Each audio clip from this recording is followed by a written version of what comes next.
How's it going, guys? It is Luke here. I have another Wi-Fi battle for you guys today.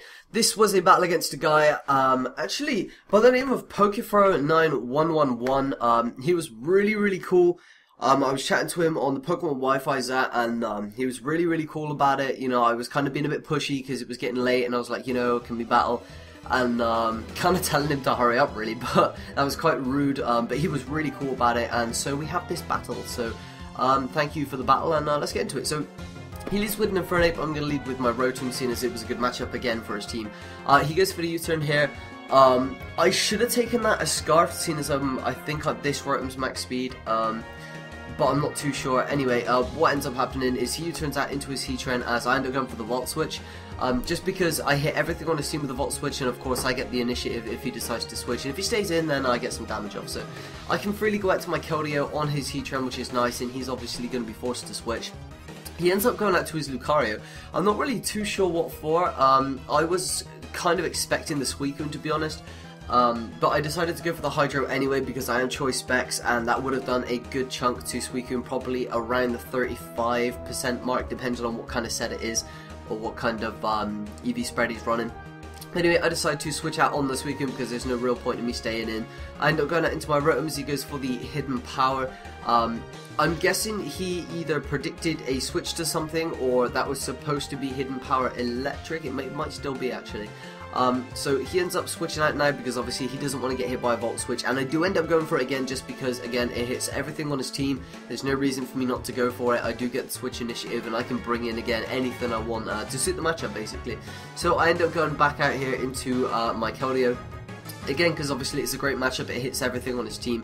I decided to mix it up this time and go for Secret Sword in case he did want to bring in the Suicune again this time, but bring it in directly as opposed to, you know, pivot switching like he did last time to Lucario, which ended up costing him that. So I decided to go straight for it, but I have got to be wary because he does have a Gengar on his team. So he ends up bringing in his Metagross now. I decided to switch into my Gliscor, which is named Alucard because Helsing is amazing. So I end up going into that as he decides to get rocks. I was texting Sam at the time, my mate, and I didn't really see what was going on for half the match, so my apologies. But anyway, yeah, it turns out he sets up rocks there. That's nice to know. So I go for the sub here, knowing that I should outspeed him, just to scout to see if he has the Ice Punch, and he ends up going for the Meteor Mash, which tells me that he doesn't have it. And unfortunately, he breaks my sub, and you guys are going to see that it's not actually that far off not breaking my sub, which was kind of sad, because I would have been able to get up an SD and one-shot this thing. But that's not the case, or no, potentially one-shot it, sorry. But no, so I end up hitting it with an EQ, knowing he doesn't have the Ice Punch. Or he was bluffing it and could have taken me out there if he did have it. That would have been bad. But I end up hitting him with EQ. It doesn't quite take him out. He hits me for another Meteor Mash. You guys can see the damage there. Now, I decided to switch out to Rotom here just because I'm not really too sure if he's going to go for the Meteor Mash again. And if he does, Rotom can take it really well. And if he decides to switch for whatever reason, not wanting to take that Earthquake, then I'm going to be able to be in a good position. Because Rotom does outspeed a lot of stuff on his team. I do have the Volt Switch. He ends up bringing in the Suicune though. He ends up going straight for the Ice Beam here, I guess predicting me to switch, fearing, I don't know, maybe because he could probably take me out at that range, depends on what kind of spread he was running. But he ends up staying in here. I end up just going for the Volt Switch because, again, no reason not to. Gives me good initiative, and I decide to go out to my T-Tar, which is kind of a weird play, but I end up doing it because I want to get my rocks up mainly. That's the only thing. The only thing I was thinking about at the time. Obviously with the special defense raise from the Sandstorm, and me being a sassy nature, I know I can take 2 of whatever he should have, or whatever he does want to go for. A Hydro Pump I was a little bit wary of, because I wasn't sure if I could take 2 Hydro Pumps, but you guys are going to see from the damage here, I'm near enough at max HP, and you can see that a Hydro Pump brings me down to just above half, so 2 HP over half, so it's pretty good. I know I can take another one, so I end up getting up rocks, and I believe I end up staying in here, because there's no real reason to keep T-Tar around other than Gengar. If he ended up having a sub-disabled Gengar, this T-Tar would be quite useful because it has the Flamethrower, Ice Beam, and the Crunch. So, you know, I could just go for the Flamethrower as he subs, he could disable something like a Crunch, or, you know, vice versa, whatever. So I end up staying in here just to try and get this Suicune out of the way. I end up hitting it for some damage with a Crunch. He doesn't take me out with the second Hydro, which is nice. Usually, there I end up getting, like, critted or something, but that doesn't happen, so that's kind of cool. But Suicune ends up living the hit, and because of lefties, I think it lives the Sandstorm this turn as well, which is uber annoying because that would have been nice to get that thing out of the way. But either way, he decides to switch out. I think I double out here as well. He ends up going out into his Infernape. and I end up going out, oh no sorry, I end up staying in and going for the crunch trying to fodder T-Tar. So he does switch an Inferno pin to the crunch. He doesn't take too much, which is, I don't know, kind of useful for him I guess. And I do get the residual damage going up with the Sandstorm and stuff, so that's always nice. So I decided to switch out here because T-Tar is good fodder and I can save it for later, and I do still have the Gliscor, so there's no real reason not to bring that in. He actually ends up making a very nice play, ends up going for the Hidden Power Ice and taking out my Gliscor. That kind of sucked. It was a good play on his part.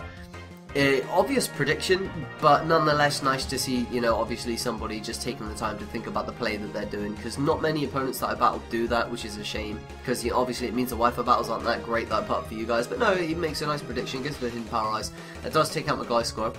So I decided to switch out into my Terrakion here, double switch out to T-Tar as fodder to bait the priority move to see what he's running. Turns out he doesn't have one though, because he didn't go for it. He ends up switching out into Metagross, what I presume as fodder. But I just end up doubling out into my T-Tar, which is cool because if I speed him, which I won't, but if I do, I can hit him with a flamethrower. If not, I can use T-Tar as fodder and a pivot switch, and I can just basically switch out and get a free switch to anything I want to go into. So I end up letting him take out my T-Tar. Again, like I said, not a problem. Thankfully, he doesn't get an attack raise or anything like that, so I'm free to go back out into my Keldeo. At this point, I can lock myself into Surf because the only thing he has left that I need to worry about is the Suicune, but you guys saw how low a HP that thing is at. When that thing comes back in, it's going to die to rocks anyway. And even if there weren't rocks up, it would die to Sandstorm from the after turns anyway, so it doesn't make a difference. So he's going to switch into Infernape here now. I didn't know what to expect. I think he actually ends up making a over prediction here, because I think he expected me to switch, wanted to save my Keldeo, but I end up just staying in because I do have the Scarf Terrakion, so... and I already know that he doesn't have priority, so I know that I can sack this thing, bring in Terrakion, and then basically clean up. But no, I end up staying in. I think he ends up over-predicting, like I said, and I just locked myself into, I think that was Surf, and take out his Infernape, and then he brings in the Suicune. Like I said, that's going to die to Rocks. So it's always good to get Rocks up, guys. It's super important. So he brings in Gengar. I know Bar and Thunderbolt, Shadow Ball. Actually, you know what? I really can't take anything, so I just end up leaving in my Keldeo here. But he ends up going for the Focus Blast.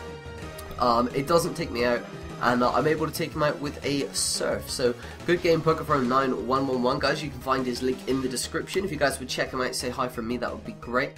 If you guys would like to check the description of this video, I'll also explain about Wi-Fi battles and when you can expect them and stuff like that. So, thank you guys for watching. We smashed the like button on the last video, nearly 80 likes. If we could do that again, that would be insane. So, thanks for watching, guys, and hopefully I'll have another Wi-Fi battle for you soon.